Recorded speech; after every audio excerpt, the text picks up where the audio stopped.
right after I did the challenge, I actually just went and it's so funny. Nobody knows this at all. You guys are probably the first people I've told. I actually went and I waited tables at the JW Marriott, and I was a cocktail server. And I will tell you, and I tell everybody this, I had the best time of my life doing that. That was so much fun. It was such a fun experience. There was such a great camaraderie. It was nice having structure. It was nice being able to like go to the gym at a decent hour and wake up at a decent hour and I've never had like structure, when it comes to my jobs and stuff. And there's times when I'm like, oh my God, I kind of just want to go back to that simplicity because,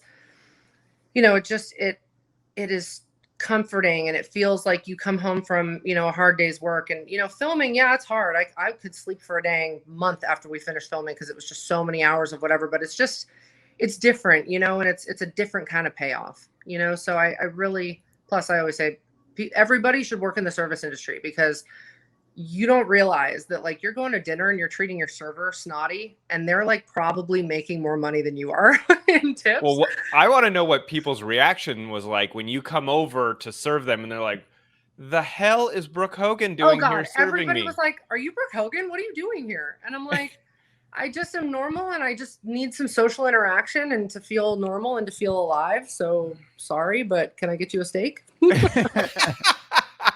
the tips good? Oh my God. Yeah. I mean, it was the JW Marriott here in Nashville. So we had Titans players coming in and just, I mean, it's at the top. It's got like a full blown glass roof. You can see the sunset and the sunrise there. It's a beautiful restaurant. It's a Michael Mina restaurant. And, I just loved it because like they take you through the training as a week. Right. And I love cooking. I love wine. I love the whole thing. So I did like training with the sommelier and I did time in the kitchen and like watched the chef. And I felt like I was in a living Ratatouille movie. It was so much fun. And I still like, oh my gosh, we go there for dinner and stuff. And I'm like, I want to come back. Yeah, how long were you there for? Oh my God. I want to say maybe I worked there about 6 months or something like that. And then I ended up getting something else with music or whatever going on. And I was like, oh, I don't want to like leave, but it was such a fun experience. I loved it. And that wasn't the first time. I mean, my dad was like, you guys are going to wait tables at Denny's or wherever it was on the show. And I thought, all right, we're doing this for the show. Right, Dad? And like the next morning I woke up, he's like, all right, get ready for work. And I'm like, what?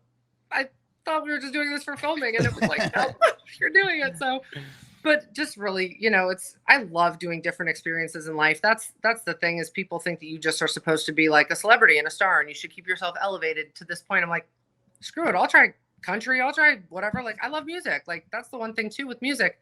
People think you have to be one thing. It's like when you're a songwriter, for instance, Avril Lavigne has written for everybody. Kesha writes for everybody. Kesha wrote for Britney Spears. It's like if somebody said, hey, there's a girl group there. I actually did write for a little teeny bopper girl group, I've written stuff that's been for men, like rock songs and stuff that sounds like Everclear, so it's like as a songwriter, you can really write anything, and if you love music, then you enjoy blues, jazz, country, R&B, all these things, I just it seems to click when I do the pop R&B thing a little bit more with the fans. They tend to like that. When you worked at the restaurant, do people say like, I'm sure some people had to be like, at that point when you were doing it, obviously your father is very wealthy. Were they saying, are you doing it? Like, why would you be doing this? Your dad should be probably paying your bills. Like, but does he like help you out, or is it like, no, I do well. I obviously have this Airbnb business that's really taken off. But like, what kind of drove you? Obviously, you say you want to do these experiences, but why would you want to do that when it's like not a financial thing? I will tell. Well, this is the thing though. I've never really been somebody that has been a financial, I guess, like not like I don't go buy Gucci bags and like do expensive stuff. Like I cook and I'll buy my dog a sweater, but like I'm not really like a superficial person. Like I've never been into like material things. So I'm not, somebody that's got a ton of bills or like a ton of, I'm just kind of simple.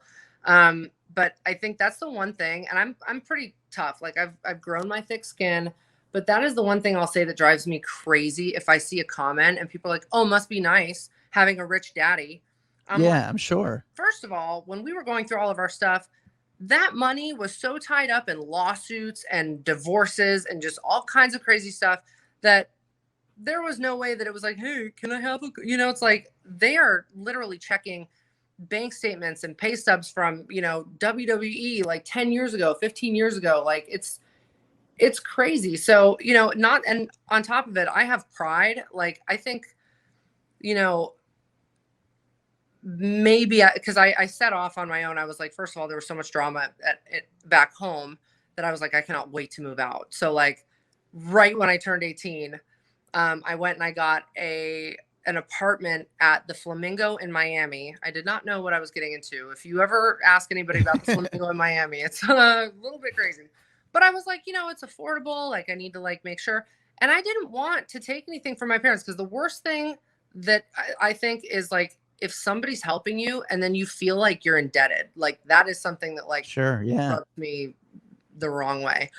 So, I mean, I will say, I think, besides asking my dad for like some rent money or something like that here and there, like I've pretty much done stuff on my own. I built my business on my own. I haven't had somebody hand me just a lump sum of money ever and just say, here, start a business or here, invest in, this. Everything that I've done has been on my own. I've invested in my own music. I've, aside from like back when I was like a kid, like back with Lou Pearlman and kind of when I was like 16, 17, 18, like from that moment where I kind of broke away, I paid the producers, I paid the recording studio fees. Like there was a time when I made a lot of money on TV and there was a time when I was broke as hell.